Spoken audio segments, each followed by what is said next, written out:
What's going on, guys? We're back at it again with another episode of True Capacity Talks, and today we have Cody.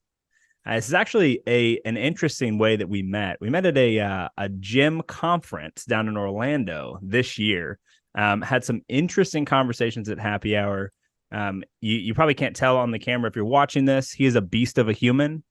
He is not 5'2", 110 pounds. He is over 6 foot, pretty large human. Dude, how are you doing today? It's been a minute since we've talked. I know, man. I'm doing great. It's always good to see you and hear from you guys, especially after we met. It was instant connection, good people. So I mean, you kind of know when you're around people as much as we are that how to judge somebody real quick. So dude, things are good. I can't complain.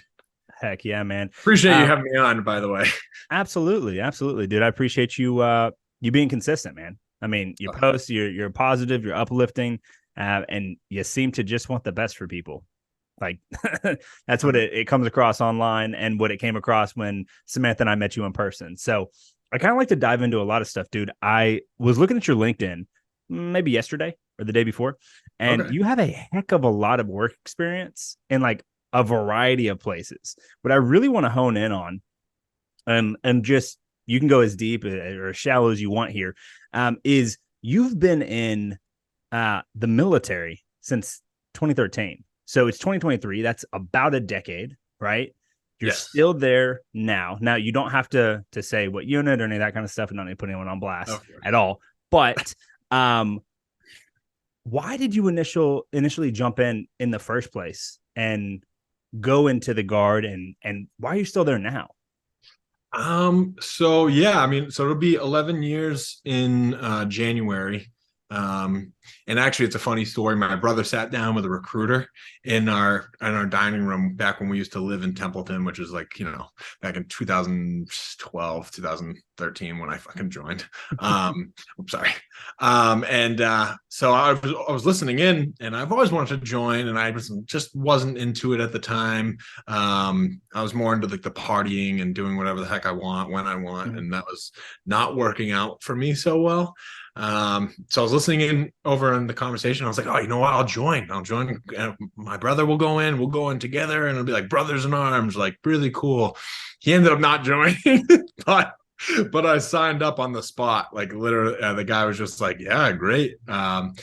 So it's been a blast so far, and 11 years has flown by. We've gone on multiple deployments, state activations. I mean, recent state activation right now. Like it's just the guard's been really great to me, along with like the free college that I've gotten. I'm actually a disabled veteran, so I'm at 40% disability.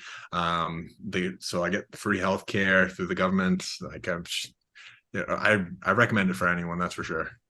Yeah, man. Did you think back in 2013 that you would have the experience that you do today and speak about the military the way that you do right now? No, not at all. I think the reason why I love the guard so much is the networking. Like the networking, the experience, it gives you like on the job training. The guard, and it's funny, you're only there 1 weekend a month, 2 weeks a year. But if you think back, you're like, there's no way, it's got to be longer. Like it's just crazy with the amount of people that you meet. And you got guys, because it's the guard, and you have to not only succeed in your military career, part-time military career, but you also have to do very well in your civilian career in order to keep up with the times in both categories. So you got guys that are like CFOs, owners of companies, doctors, lawyers, and then you got guys that are just joining because they don't know what to do with their weekends. Like it's just bizarre. So the melting pot, which is the National Guard, is just, it's been a great experience so far. Now, I got to ask, did you choose infantry or did infantry choose you? Yeah, no, I chose infantry. I tested out of infantry. But dude, I mean, who doesn't love to shoot guns? And it's just, it was a lot of fun. I went in, actually met 2 or 3 people that lived in my area. I'm still friends with them today. Some of my best buddies, who are active duty, I still talk to them. I just hung out with one of my buddies from down in New Jersey that just got out, and we met up, and it was like, the friendships that you develop in the military are definitely different than any friendship in civilian life. And I don't know why, but I think it's just because you're like, hey, you want to go fight these people and maybe die? Yeah, sure.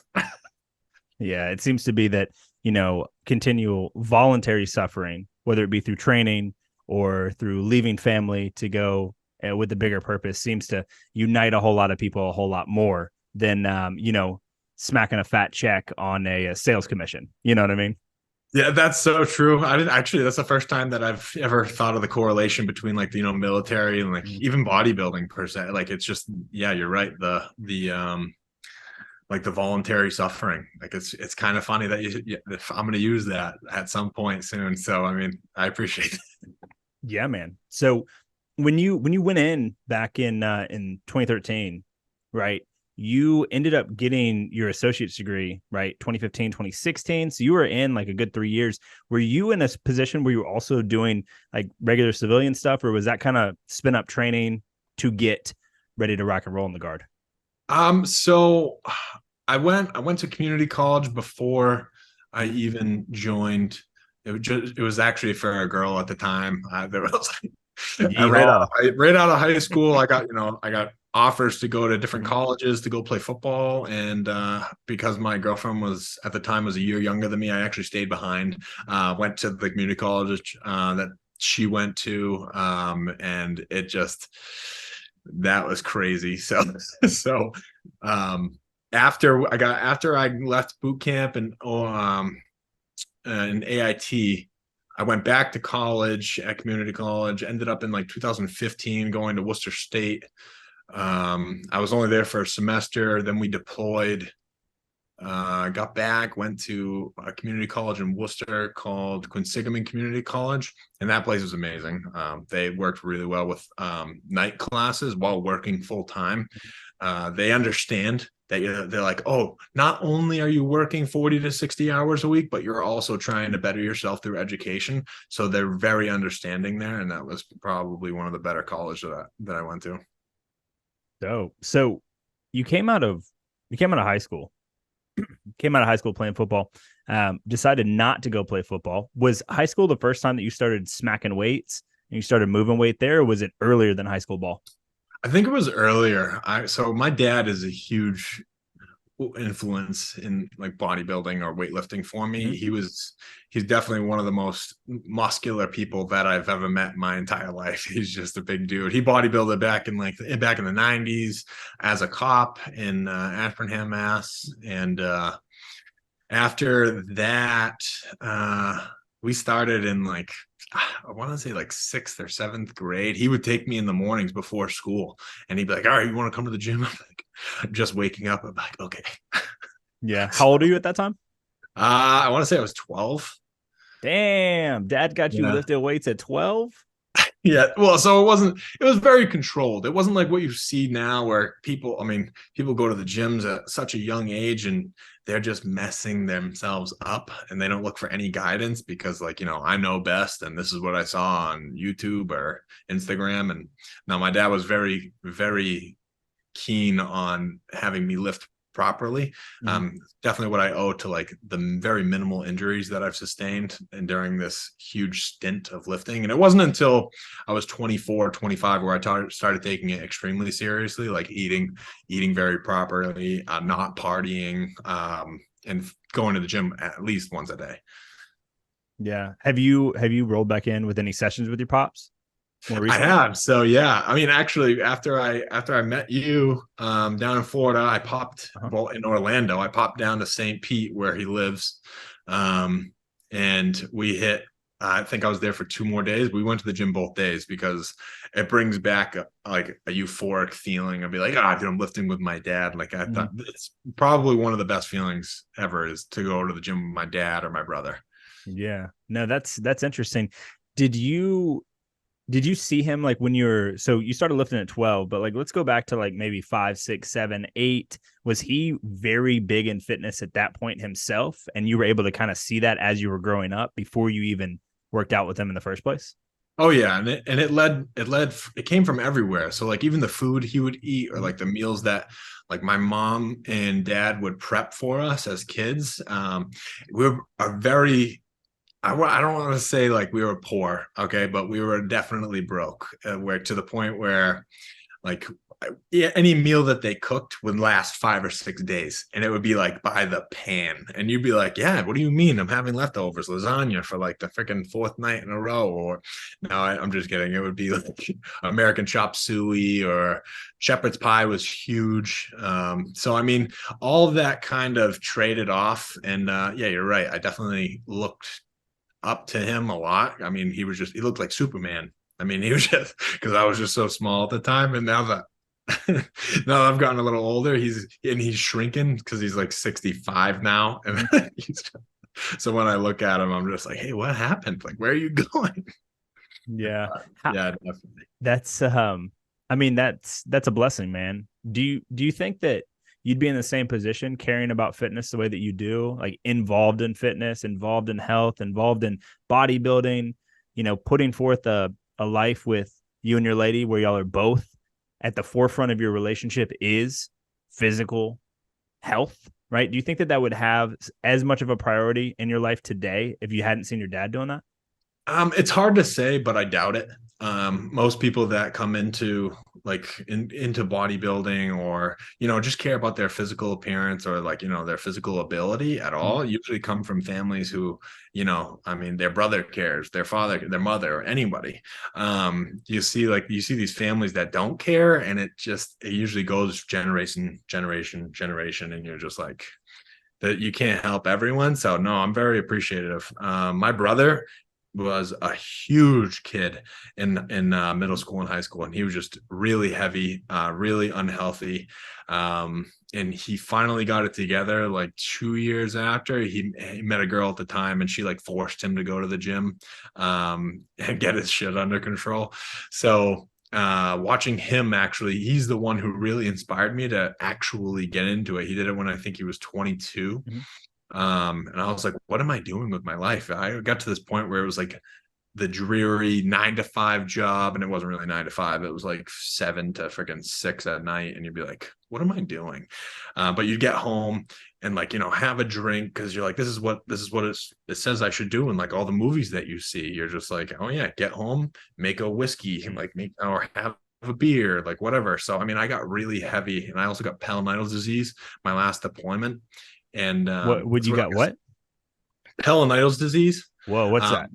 So that's a cyst that grows on your tailbone, like right in between your butt cheeks. Okay. So it's like one of the most painful things. If you've never heard of it, look it up, and it's kind of bizarre. People in the military, especially, they'd make fun of me all the time. They'd be like, yeah, Savoy's like growing a tail now, and it's just ridiculous. And I was like, yeah, it's real nice, guys. But yeah, no, so I had to leave country 4 months in to go get surgery. I had like a 4-month recovery. I put on something like 57 pounds between the time that the infection started and the time that my recovery was over, because you couldn't sweat, you couldn't go anywhere. I was in Fort Bragg, North Carolina, and it was just terrible. It was awful. So that's really what kind of propelled me. I started not being able to like move properly, or like like you're looking down, you're like, I can't even see my toes, like this is ridiculous. So that was kind of the switch for me. How old were you at that point when you first got that happen? I think I was 23. Yeah, I was 23 at the time. So this was back in 2016. So damn. And how long was that process from the time that they found the infection, they found the disease, and then you got it cleared up, you had surgery, and then recovery? Like, what's that time duration? it was almost a year. Damn.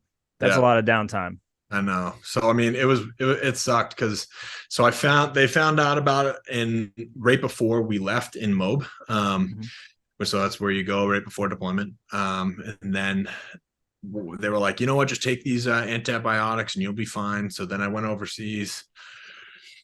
I got it sliced a couple times to be drained, and they were just like, oh, it's just a little bit of an infection, yada, yada, yada. And then it got to a point where it was freaking terrible. And this was like 4 months of being in country, and I couldn't even like sit down without being in agonizing pain. So it takes obviously time to get, flights approved and like moving you from one place to another. So I went from Sinai to Cairo to Germany, Germany to Colorado, Colorado to Texas. Stayed in El Paso for over a month waiting to get moved to Bragg. And I stayed at Womack Medical Center for almost 5 months after the surgery, because of course when you get to where you're going, they're like, all right, so we have to in process you, and then we're going to go over what we plan on doing, but you're going to wait here and be just chill in pain until we figure out what we can do. I was like, okay. So yeah, all in all, it ended up being close to a year. Shit. A year. That's a decent amount of time. Now, before that happened, right? Before you were about to spin up and go, and so you had like basically staging areas you're talking about before you go on deployment. Were you already in love with bodybuilding, or were you doing some other type of fitness? Were you doing any fitness? What that regimen look like then?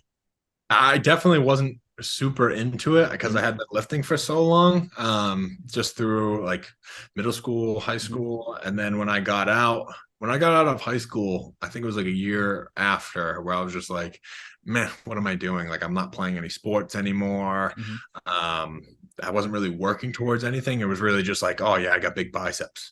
Well, women love that. Great.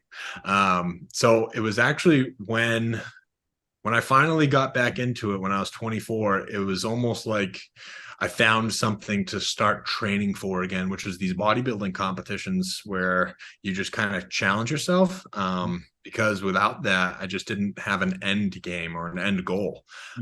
So it definitely was harder for me not having a goal to fight for.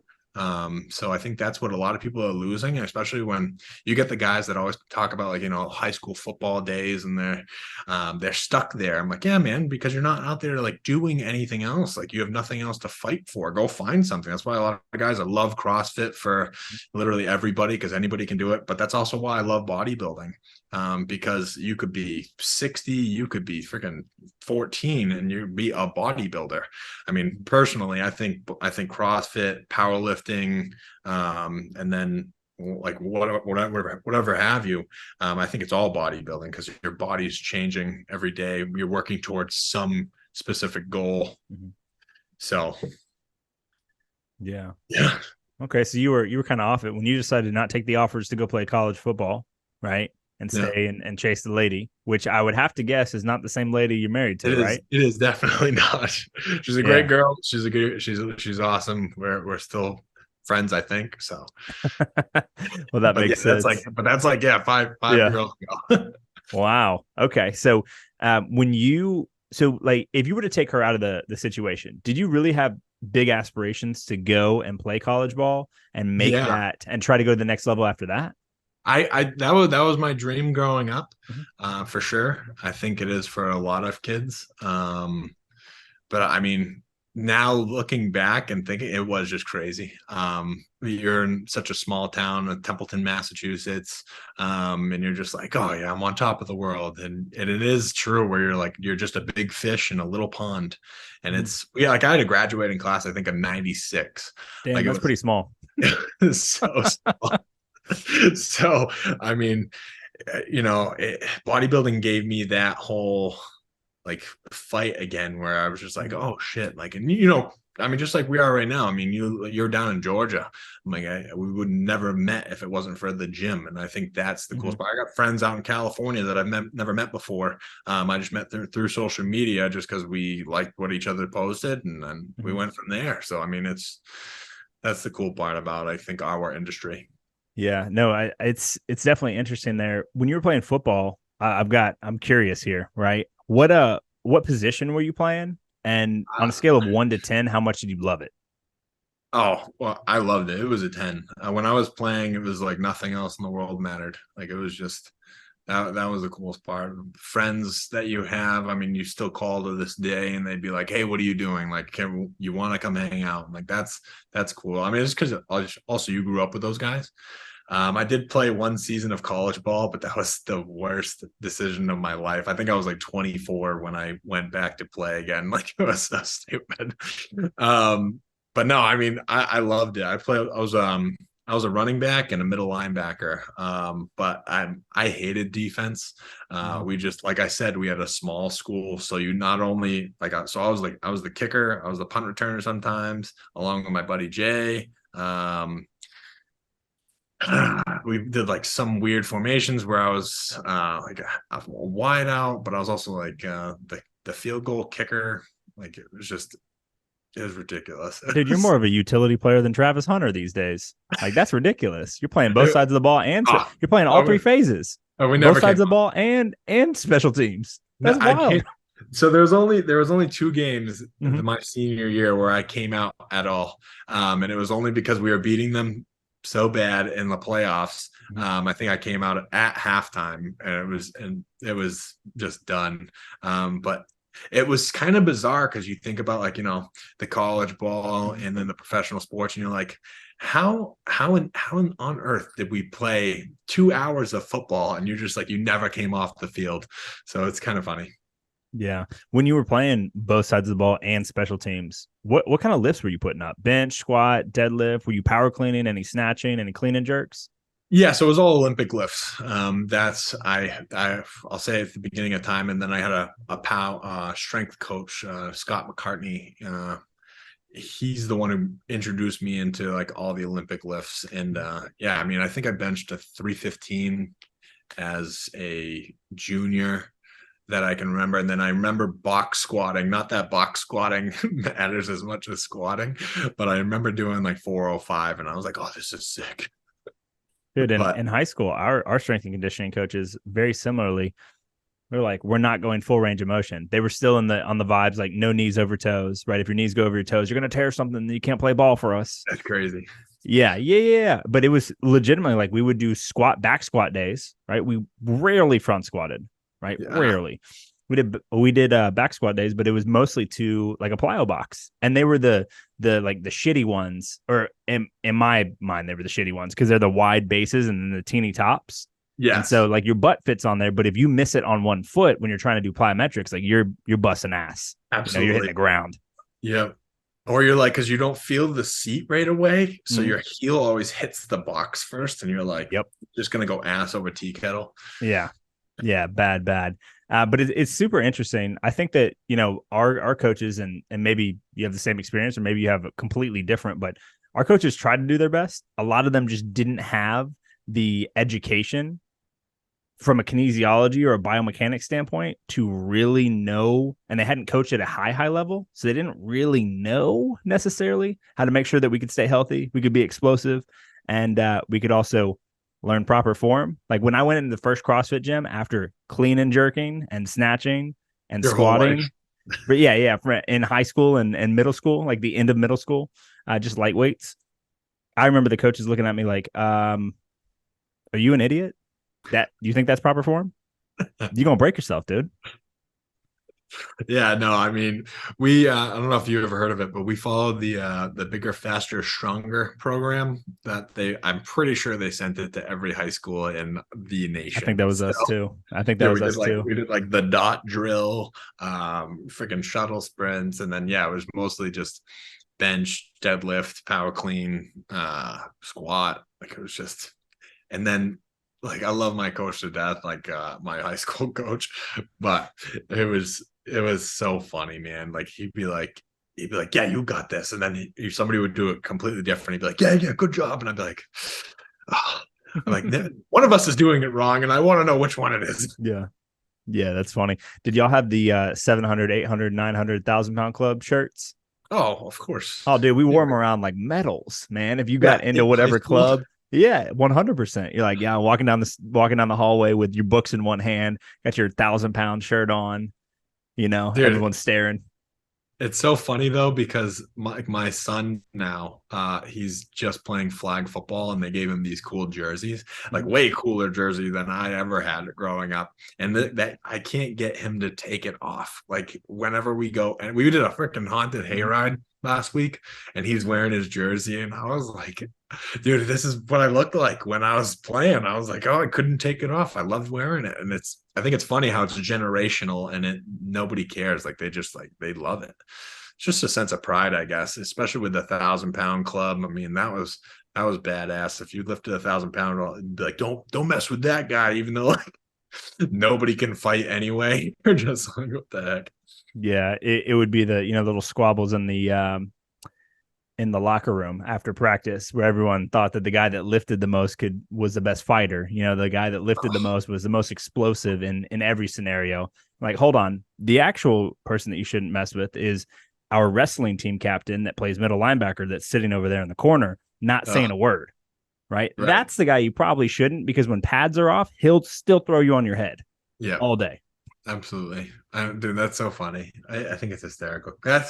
It's one of like the biggest stigmas of bodybuilding. They're like, oh, you just think because you're big, like you can fight. And I was like, no, man, like I can fight because I fought. Like, what do you mean? That has nothing to do with bodybuilding. I'm like, this bodybuilding for me is for looks. I'm like, I don't care about having to pick up a car or like, some big Atlas stones. Those guys are on a whole different level. Like, and good for them. Like, plus, when was the last time you fought somebody? Like, yes, dude, I can defend myself at any given moment, but the last time I fought somebody was like, I don't even know, 2017. And it was like some drunken, stupid thing. And I shouldn't even have been there. And it was just a group of people. Like, it was just dumb. Oh, actually, I lied.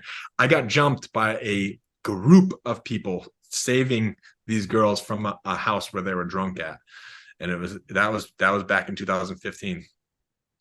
That's ridiculous. Hard pass. Hard pass. No. This is when I was like, what am I doing with my life? I could have died. Yeah, you get in situations where you make it out and you're like, this could have gone really bad. If anyone had a weapon, if no one had a conscience that day, like, what could happen? Absolutely. Yep. No, I don't put myself in those type of situations anymore. That was crazy. It was also unexpected. I did not expect a horde of people to come piling out of this house after these girls sprinted out the front door, because they're on the phone with us. They're like, they won't let us leave. And we're like, we'll just come get you. Like, what do you mean? So like we got up, we just thought it was going to be a party. And because you're in college, everybody has house parties all around the college. And they came sprinting out, and then right after them, a mass of dudes come out of the front. I'm like, oh shit, they weren't kidding. I was like, it's fuck. So it ended up being this huge thing. And dude, I ended up actually pulling my sciatic nerve, or pinching it, lifting some dude up and just dropping him. And that sucked. I was in pain for like, I don't know, 3 or 4 days, just constant stretching, freaking painkillers, muscle relaxers from the school. Like, it sucked. Yeah, the situations that none of us really need to be in, right? None. If it's Never. not life or death and defending a third party, I'm good, dude. Like, Absolutely. not my family or my people, I'm good. Like, you can keep that over there. Bradley Martin being 260 pounds.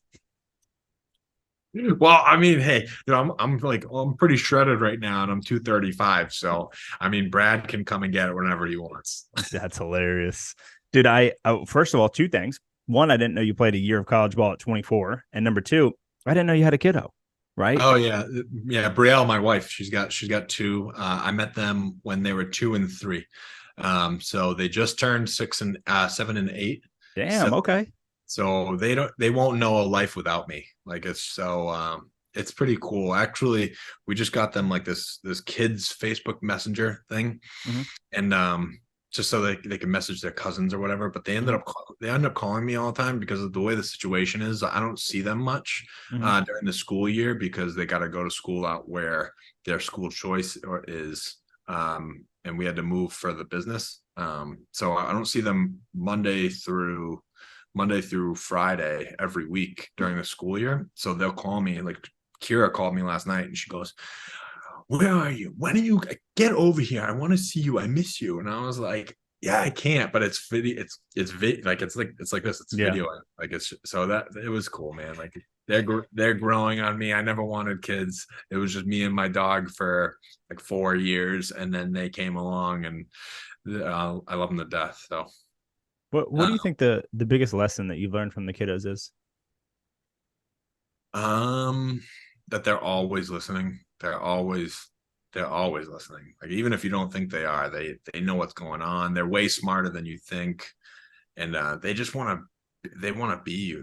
They idolize you no matter what. And that actually kind of scared me when I first figured it out because I want to like I know how it was for me when I was growing up. My dad was my hero. My mom was amazing. She was a teacher, and I always wanted to do my best for them. And I'm hoping they want to do the same for me. So I'm gonna try to be even better than my parents were for them. So I'm trying to set an example for them by giving my all with what I'm doing now, just to show them that what you get, whatever you put in, like, or you get out whatever you put in.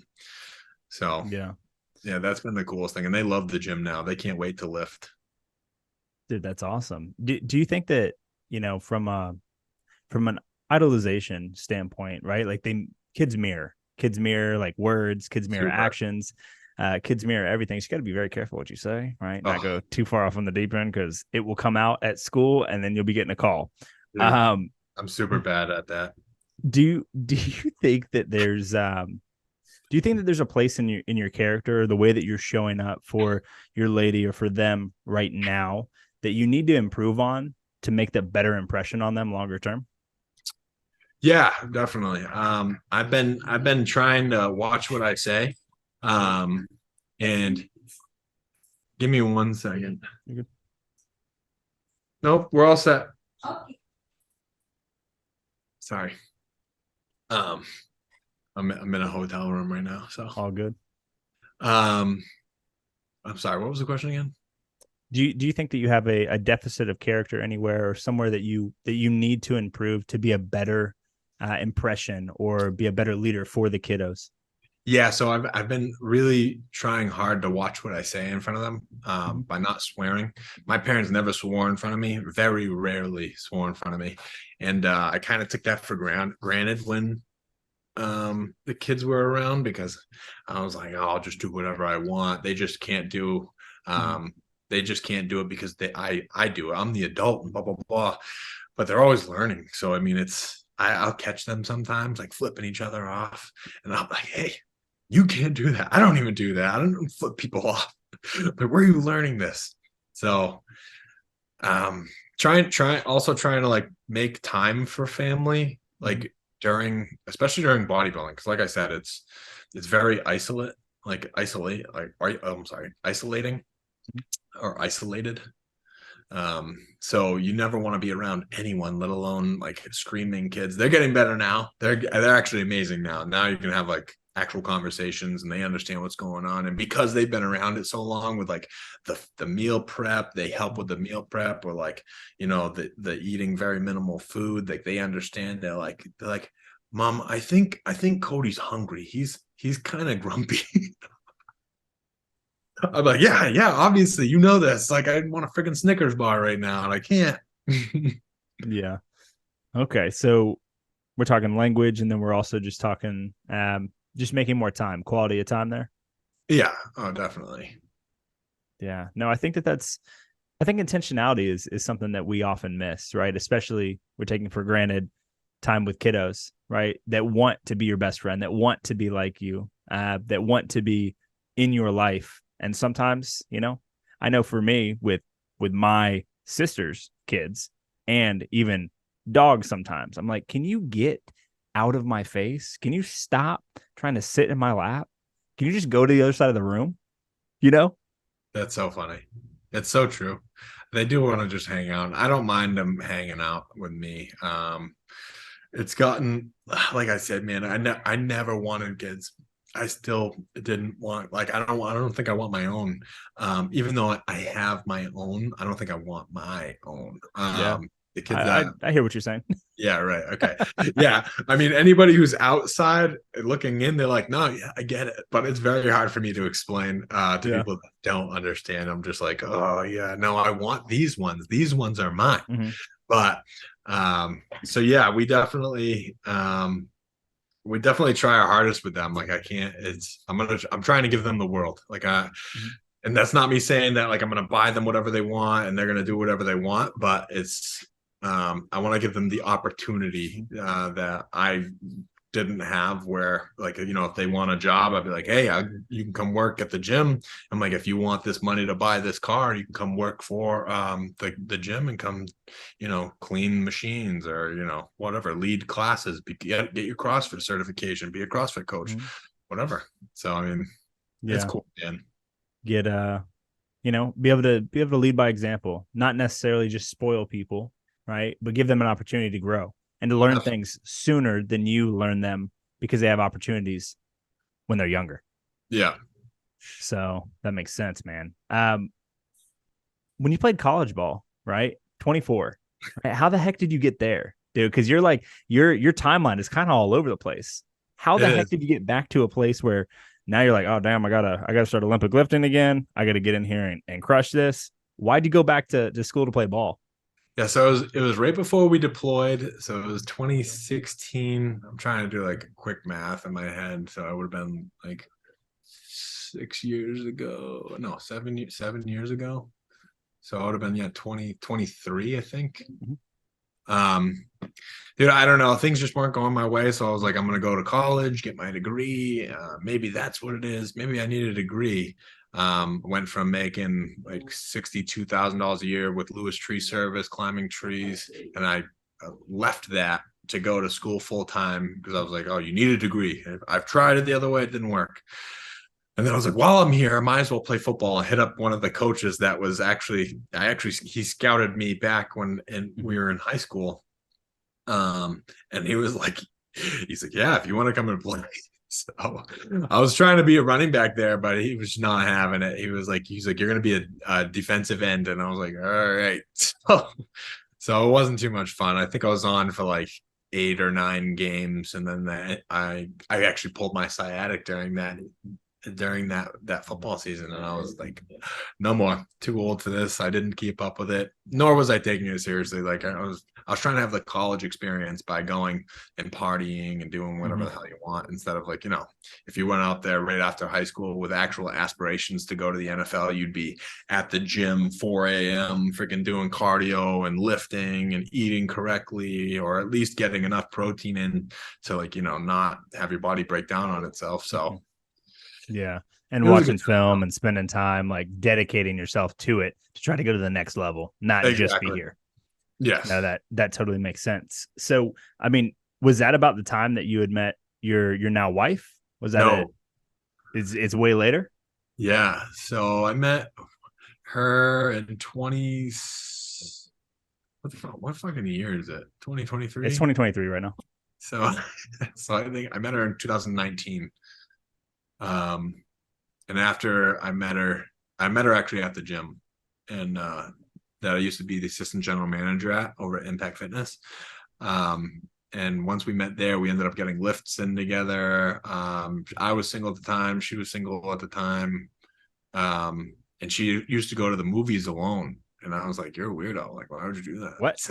Who goes to the movies alone? Really? You know? So I was like, yeah, that's not weird. Yeah. I was like, if you ever want company, let me know. And that was like my in. I was like, okay. So we did that for a little bit. And she pretty much made me fall in love with her. Like it was a blast. She's a very smart woman. She's about to make major in the Army National Guard. Let's go. I know. That's big news, dude. It's nuts. It's so crazy thinking about it. And then, like, she's a Worcester firefighter. She runs her own personal training company. And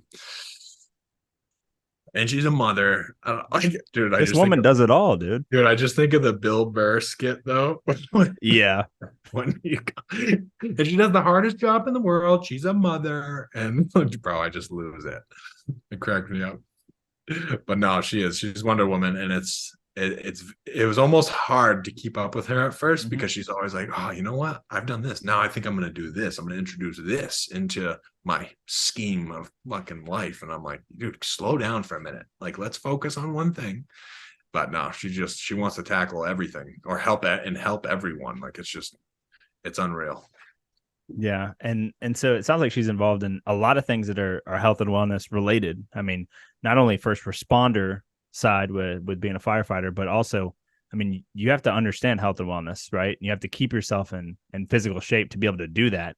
Ain't Absolutely. nobody that's out of their mind, out of shape, carrying hoses up and down ladders or carrying gear on their back and climbing ladders. That's not happening, No, right? Those people are sitting on the ground with a radio.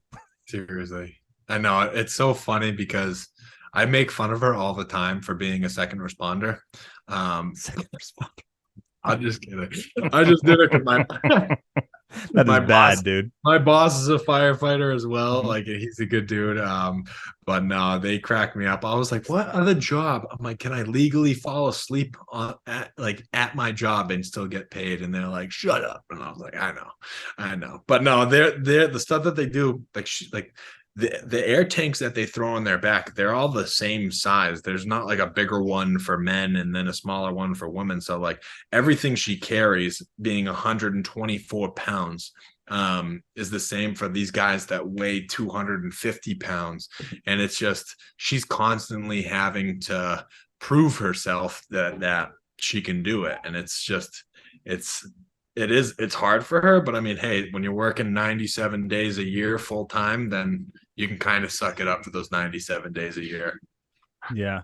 No, and when y'all first started getting lifts in, was she into the bodybuilding, like the traditional bodybuilding lifting side, like you were when you were trying to get in there, or were y'all kind of doing different stuff at that time? She was definitely into it. But she was doing a different, like, so she was doing bikini, which is like more of a category where you can kind of like if you're good looking and you're skinny, Mm-hmm. like you can go compete in bikini. Like Mm-hmm. it's just not that difficult. Like more power to these women that go do it and like they diet down like crazy, and I give them all the props in the world. But like she moved into like wellness, which is kind of like a step down from women's bodybuilding, because they're kind of phasing out women's bodybuilding because women are just doing too much to get as big as they need to get to compete with each other. And Too much it's, sauce. yeah, man. And it's honestly like, dude, I'll never talk bad about women that want to bust their ass and compete in the league, like the IFBB or like the NPC. But the stuff that they have to do in order to get there, it's way worse than what I would have to do. Like Mm-hmm. it's just, I feel like it's really taxing on their body. Mm-hmm. But that's why these girls are looked at as phenomenons. Like they're some of these girls, their legs are freaking massive. They're bigger than mine. I'm like, this is ridiculous. I'm not a small man. Yeah. No, that But makes sense. So but yeah. she was into that then, and now is she still trying to compete in the same division that she was into then? No, so she switched from WMBF over to, School us. What is that for the uninitiated? What is that? oh, WMBF is like World National Bodybuilding Federation. That sounds about right. I really wouldn't know. Uh, but but then you go to like the NPC, which is the National Physique Competition. Mhm. Dude, I'm gonna be honest with you. There's so many different abbreviations and what's the word I'm looking for here? Um, Not acronym, but whatever. Yeah, the like the abbreviations for all these different freaking leagues. Like there's an IFBB that is not actually the IFBB because something happened in the league and these two partners or these multiple partners split up and they both created different federations. So it's pretty hard to keep up. But yeah, so she started at WMBF and that was a great intro. And I think that everybody should do a natural competition when they first get into it to see if you actually even like to bodybuild. I mean, like I said, man, it's very Mhm. isolated. It's very a lot of dedication and a lot of work goes into it. And some people think that they're going to be like the next Chris Bumstead or Rami or I can't even name a female right now because oh, Robin Mays, she's from Massachusetts, just went and did the Olympia over at she did the Masters Olympia and she did great. I mean, but she's she's huge at it, and the amount of work that they have to do is insane. So it's kind of bizarre, man. She loves it to the point where like it got her life back together. Like I feel like a lot of people that join bodybuilding want to take control of at least one aspect in their life. Because I can tell you exactly what goes into my body every single day, like every minute of every day. And I think that's the cool part about it. Because in this life of chaos, I get to control one thing, and that's the gym. So I don't know. I think that's why a lot of people do it. Yeah, dude, that definitely makes sense. So I saw that you did the Jay Cutler Classic, right? Yes, You that got was fun. third. You got third in the heavyweight, right? Saw your Yeah, picture, still looking big on stage, right? And then you also came in at general manager for the gym that you're at now yeah. around the same time. Like it's still 2022 now. I don't know if it was spring versus fall or what have you. But those kind of side by side. Yeah, it was kind of like it was almost a year later. It's almost 2023. I've been there since October of 2023. When I did that competition at the Cutler, it was, I don't know, what was it, March of 2021, right? Yeah. Yeah, and then I competed again. No, it was 2022. Yeah, so it was like a year almost, because then I did the NPC Vermont in August of 2022. Yeah. So I mean, it's all right there. It's all right there. Like, Yeah. What led you to come out of the gym and actually hit a competition? And what will lead you to do another one? I guess it's like the light of the end, the light at the end of the tunnel. Like you put in all this work, like all this food, all this time. Like, I mean, I spend probably an hour, 2.5 hours at the gym every day right now. But that's not me lifting weights for that long. That's like 40 to an hour of cardio in the morning, and then I'll go in for my workout, which is usually 45 minutes to an hour, and then I'll usually do like 20 to 30 minutes of cardio post workout. So to put in all that time without actually having something to like put it somewhere or like go and compete, like, I mean, that it's just boring. It's just something to do, to be honest with you. And I mean, like, could I see myself going far in the industry, or like in the sport, I should say?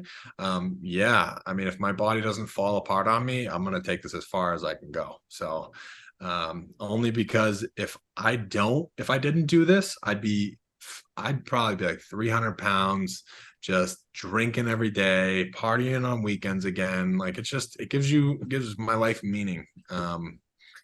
And I want to be something special that my kids can look up to and be like, oh yeah, look at my dad. I know how it was for me with my dad. I'd be like, my dad was huge, like a big muscular dude. And it was just, everybody would always say that. They'd be like, dude, your dad's jacked. And I was like, yeah, I want to be that for my kids, so that nobody is going to mess with my daughter. Like, when she gets into her teenage years, they're gonna be like, oh, don't mess with him, her dad's a psycho. You think that that you'd be 300 pounds and just aggressively overweight and drinking a ton, even though you're a general manager at a gym? You think that would still happen? So in March of this year, I reached 291. I'll send you pictures later. I'll tag you in the post. 291. I Holy shit, dude. Oh yeah. Oh yeah, dude. I'm a fat kid at heart, man. I Wow. love cake. I love friggin' cookies. But like, I guess that's like what bodybuilding has shown me is how to shut it off. Like, Mm-hmm. you're like, oh, okay, we're going back in this season. So I mean, no more of that. That was the last time. And then you go into prep. Because I've been prepping since March. As soon as I hit 291, I was like, all right, we kind of let it get a little away from us. So we're gonna buckle down. But August of 2021, I was 220 competing at the NPC Vermont. So in Jeez, dude. less than a year, I have a fluctuation of 70 some odd pounds up and down. Like, it's not good. I'm not saying that this is the way to do it. Like, it's not good at all. But I'm saying, like, having that sort of self-control when it comes to when you want to turn it on or turn it off, that's definitely got to be something worth talking about. there has to be some sort of positive in this message that I could put out there. Yeah. 70 pounds, that's a fat fluctuation. Did that come with like the up and the down come with like mental turmoil as well as just body, like, hey, deconditioning and like, oh, my clothes don't fit right and I don't feel great. And I'm like, outside of that, was there mental stuff that came with that? Yes and no. I don't think anybody likes the way they look when they get freaking like glove handles piling over the back of their freaking pants. So I mean, there's always going to be a bit of me that has body dysmorphia in a way, like whether or not I'm shredded or I'm morbidly obese.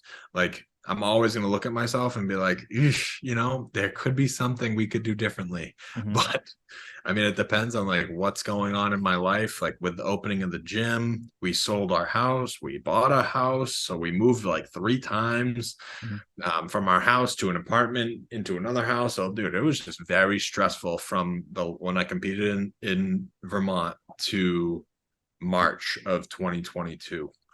2023, I'm sorry. So I can't say that it was just my bad dieting or like me just letting loose. It was the fact that for 2 months I didn't prep food. So I would literally just get either takeout or go eat at my mom's house if she was having dinner, or if not, we were just getting wings or something. So wings or pizza.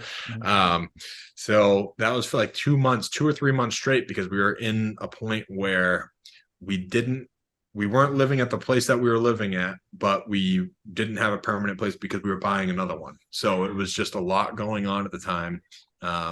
So mentally, I think I was going nuts. So yeah, I mean, sure, there was a lot going on, and I'm sure my weight played a factor in that, but you never realize until you're back out of it. Like now that I'm cut up again, like looking back at my check-in photos in March, I'm like, what? Why didn't you guys tell me? I'm like, babe, you slept with that man? Like, that's disgusting. Yeah, that's got to be something interesting. That's like, for me, I'm never as lean, anywhere close to as lean as you are trying to get on stage. But I maybe because I don't go so aggressive, I don't fall back as far either. Like my fluctuation is maybe like 15 to 20 pounds max.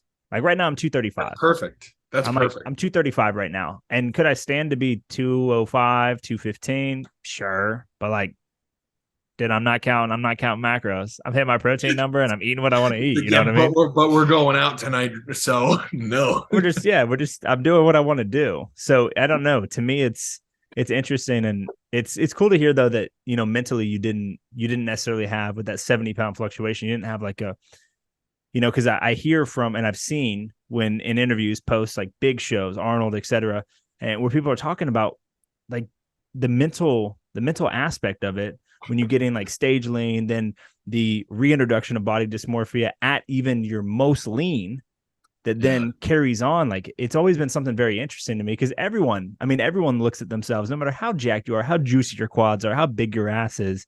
You look in the mirror and you're like, damn, but I mean, what if I had a few more striations? Right. What if my shoulders what if the caps of those were just a little bit wider? What if my back was just like a little bit more of a V?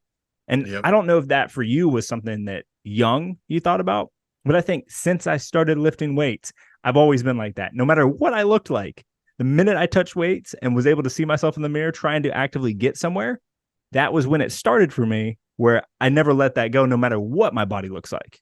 Well, I think that's because we can picture ourselves looking like this god, Adonis out here. Yeah, right. That we've kind of like developed in our head. And then you're like, oh, wait a second. And you look at an actual mirror and you're like, I'm not even close. Plus you look at, so what I grew up looking at like Ronnie Coleman, Jay Cutler, Phil Heath, and I like want to model my body after. Actually, Phil Heath is, I think, one of the most attainable physiques for me, because I don't want to be overly huge looking like a fucking fire hydrant. Like I want to be just somebody who's proportionally beautiful. Like so there's always going to be a couple things that I'm working on. Like right now, I think the worst part of me is probably my chest. The rest of me has developed quite nicely.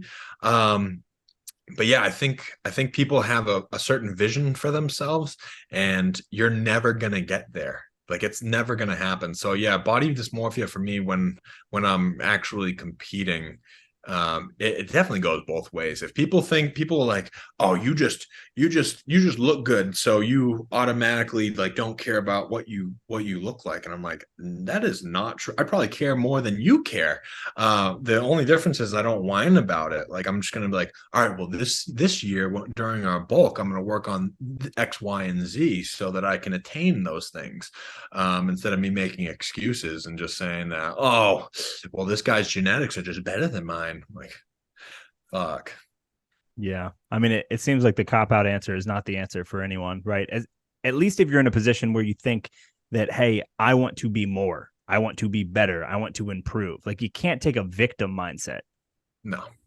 I think, yeah, that goes with all aspects of life. I mean, and bodybuilding is definitely not a place where that does not exist, because you got freaking iron workers, you got cops, corrections officers, you got tree workers. I mean, all these guys, these blue collar men that go, I mean, and women, that go to these 10-12 hour shifts, busting their ass all day and still make it to the gym right after work. Like it's impossible for me to come up with any excuse. You got paraplegics that are stuck in wheelchairs, handicaps that are stuck in wheelchairs that are bodybuilders, and they come out looking phenomenal. And I'm like, where's the line here? Like, who can't do this? I think that's why I love bodybuilding so much, because everyone can do it. It's just it doesn't matter. Like you just got to eat healthy. Like it's just, that's the toughest part, is saying no to that freaking cake or those cookies.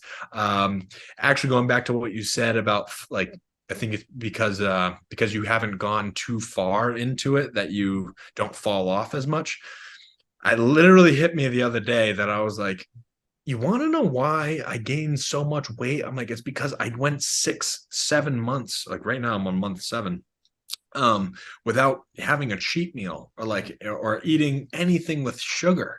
I'm like, so yeah, when I come off, I'm like, dude, I'm ordering from freaking Cane's Donuts, freaking fat and weird cookies, like, dude, and I just go ham for freaking until they're gone. I'm like, dude, I pack a freezer full so this stuff stays fresh. So yeah, I mean, this time around, we've actually added in a couple of cheat meals where there were cheeseburgers with French fries. I went to a wedding, had a piece of cake, like, and it was like, oh yeah, that was good. I definitely don't want another piece. So you're just like, yeah, introducing yourselves back into food slowly rather than just going ham and just driving up those insulin levels is definitely a better way to go.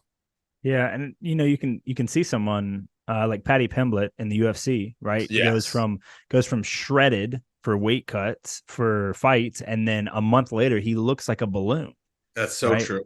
He's someone that I cannot imagine, and he's talked about the mental side of that, right? Going so aggressively both directions. I'm good, dude. Like I'm so good. I'm not ever going to be restrictive enough for me to be in a position where I'm like, yo, I'm on the seafood diet, seafood, eat food. I am Dude, not here for it.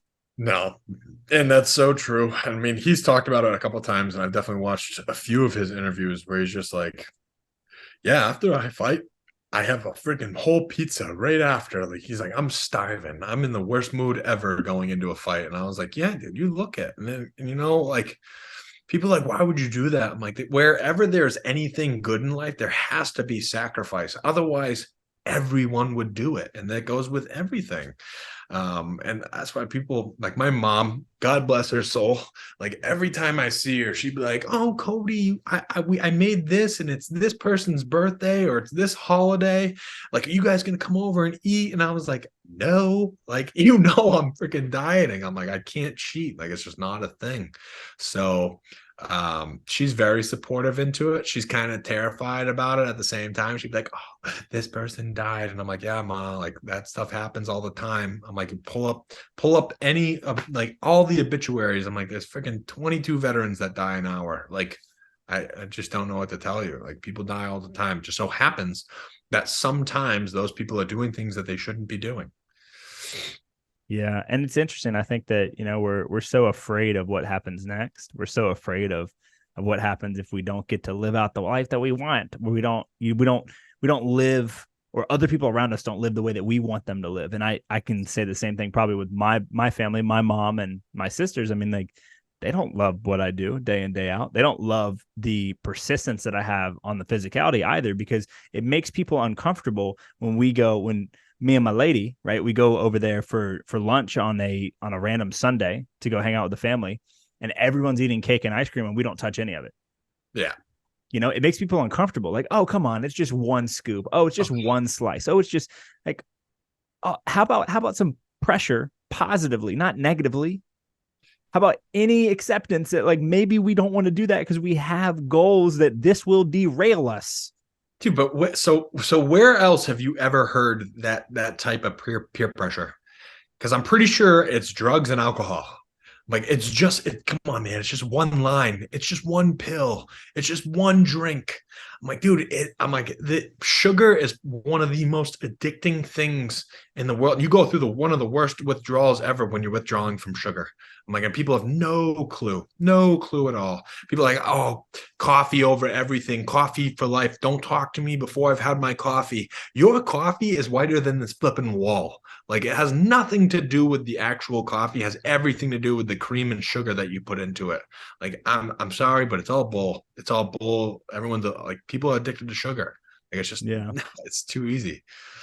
Yeah, it's interesting to hear, you know, the things that people will justify and straight up be addicts about and not even realize it. Your language, like, don't talk to me before I have my coffee. Hold on.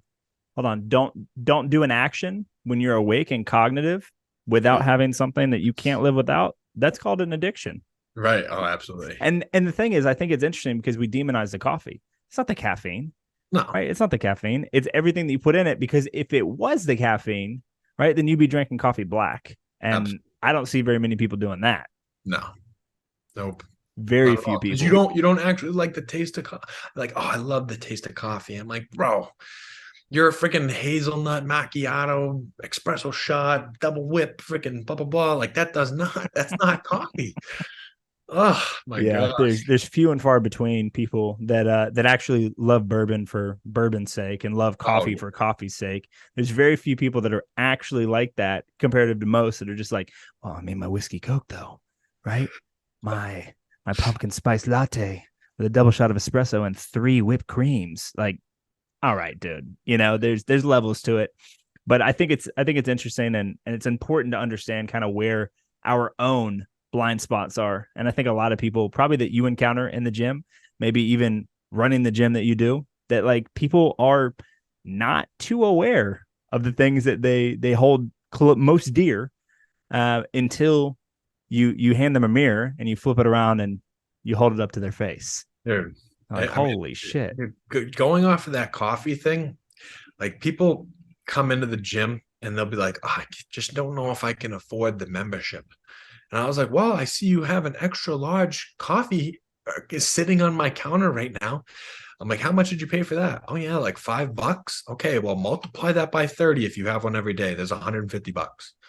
I'm like, just stop getting coffee or make it at home. Like, it's like I said, everything in this life takes sacrifice. It depends on what you value. And like, I can't tell you what to value. I can tell you all day about how much the gym has changed my life for the better. But if you don't care about your life, then who the hell am I? Like, I'm a nobody. Yeah, man. It's interesting. And there's only so much persuading you can do if someone doesn't want to actually change, you know? Yes. You can lead them to water. You can show them how it helped you, help tons of people like them, right? But if they don't want to give up, to sacrifice the things that it's going to take to actually get there, there's only so much you can do, man. Exactly. You know? It's so funny. My mother will be like, I hope you're not doing anything dangerous, so that, like, when you're in, like your 40s or your 50s, going back to like what you said about like people too worried about the future.